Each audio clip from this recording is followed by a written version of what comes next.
Hi friends, నేను మీ పల్లవి everything cooking and craft.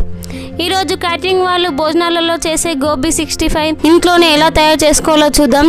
ఈ cauliflower 65ని తయారు చేసుకోవడానికి ముందు 250 గ్రామ్స్ కాలీఫ్లవర్ని ఇలా చిన్న చిన్న ముక్కలుగా కట్ చేసుకోవాలి. కాలీఫ్లవర్ కట్ చేసిన తర్వాత సాల్ట్ వాటర్లో కడగాలి. ఇప్పుడు మరో గిన్నెలో 1 టీ స్పూన్ సాల్ట్ వేసి ఇలా ఒక పొంగు వచ్చిన తర్వాత అందులో మనం చిన్నగా కట్ చేసుకున్న కాలీఫ్లవర్ ముక్కల్ని వేసి ఉడికించుకోవాలి. 50% ఉడికించుకుంటే సరిపోతుంది.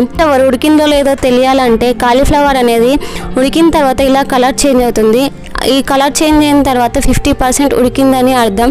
ఈ స్టేజీలో స్టవ్ ఆఫ్ చేసుకొని స్టెయినర్తో ఇలా వడకట్టుకోవాలి. నెక్స్ట్ వీటిని ఒక ప్లేట్లోకి తీసుకొని 10 నిమిషాలు తడిపోయేలాగా ఆరనివ్వాలి. ఇప్పుడు ఒక గిన్నెలో 2 టేబుల్ స్పూన్ల శనగపిండి, 1 టేబుల్ స్పూన్ బియ్యం పిండి, 1 టేబుల్ స్పూన్ అల్లం వెల్లుల్లి పేస్ట్, 1 టేబుల్ స్పూన్ కొత్తిమీర పొడి, 1 టేబుల్ స్పూన్ జీలకర్ర పొడి, చిటికెడు గరం మసాలా, 1 టీ స్పూన్ కారం, 1/2 టీ స్పూన్ ఉప్పు మొత్తం ఒకసారిగా కలిపి కొన్ని వాటర్ పోస్తూ పకోడీ పిండిలాగా కలుపుకోవాలి. Please like and share. మీరు లైక్ చేయడం వల్ల ఈ వీడియో చాలా మందికి రీచ్ అవుతుందని నాకు చాలా హెల్ప్ అవుతుంది. ముందుగా ఉడికించిన కాలీఫ్లవర్ ముక్కల్ని ఇందులో వేసి మొత్తం ఒకసారిగా కలుపుకోవాలి. కలిపిన తర్వాత 10 నిమిషాలు పక్కన పెట్టుకోవాలి. ఇలా చేయడం వల్ల కాలీఫ్లవర్ ముక్కలకు మసాలాలు బాగా పట్టుకుంటాయి. ఈలోపు ముక్కుడులో డీప్ ఫ్రైకి సరిపడా ఆయిల్ పోసి బాగా హీట్ చేసుకోవాలి.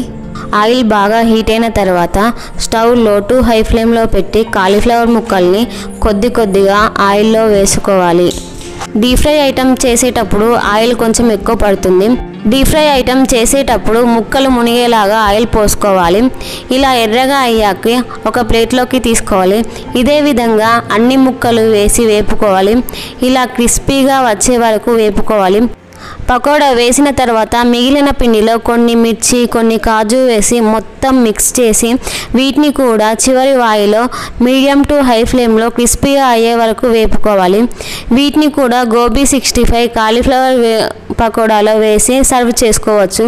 ఈ విధంగా క్యాటరింగ్ వాళ్ళు చేసేలాగా గోబీ 65 ఇంటిలోనే తయారు చేసుకోవచ్చు. ట్రై చేసి ఎలా వచ్చిందో కామెంట్ చేయండి. Please like and share, subscribe చేసుకోండి అబ్బా ప్లీజ్.